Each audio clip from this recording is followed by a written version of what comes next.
What is a Jew? That question is confusing, not just to non-Jews, but often to Jews themselves. Are Jews a race, a religion, a nation, a people, a family, a culture? Many people would say they're all of the above. And the reality is the Jewish people are all of the above except for one of those, a race. How do we know the Jewish people are not a race? Because if you look at Jews from around the world, especially if you visit the land of Israel, you'll see that Jews come in all sizes, shapes, and colors. And besides that fact, anyone can join the Jewish people. If it was a racial definition, you can't join a race. But being a Jew is not just a national identity, and it's not just a religious identity. It's not just like being American or French or English or Russian, and it's not just like being a Christian or a Muslim or a Buddhist. It's both.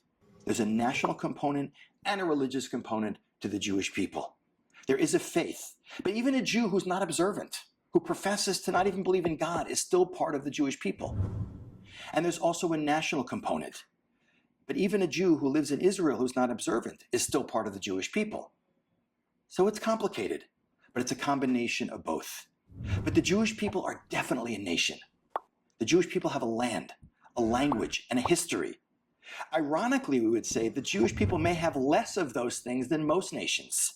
Yes, the Jewish people have a land, and yes, there's been a Jewish state for 70 plus years. But for the last 2,000 years, the majority of the Jewish people have lived in the diaspora outside the land of Israel. Yes, the Jewish people have a language, Hebrew. But for more than 2,000 years, Hebrew was not a dead language, but it wasn't a spoken language. Only recently has it been resurrected as the national language of the Jewish state. And yes, the Jewish people have a history. But for thousands of years, Jews scattered around the world had very different histories from each other. But interestingly enough, to find people as old as the Jewish people who have survived, because if you look in history books, there are many ancient people. If you read the Bible, Hyksos, Phoenicians, Assyrians, Babylonians, Mycenaeans. Where are these people today? They're gone. If you want to visit them, you have to go to a museum or a history book. So ironically, the Jewish people, the Jewish nation, that has had such a crazy history and has spent so much of its time as a nation scattered around the world, is one of the oldest surviving nations on the planet Earth. Back in the land of Israel today, after 2,000 years of exile, the Jewish people have taken a licking, but they kept on ticking. I'm Ken Spiro, and you're watching JTV.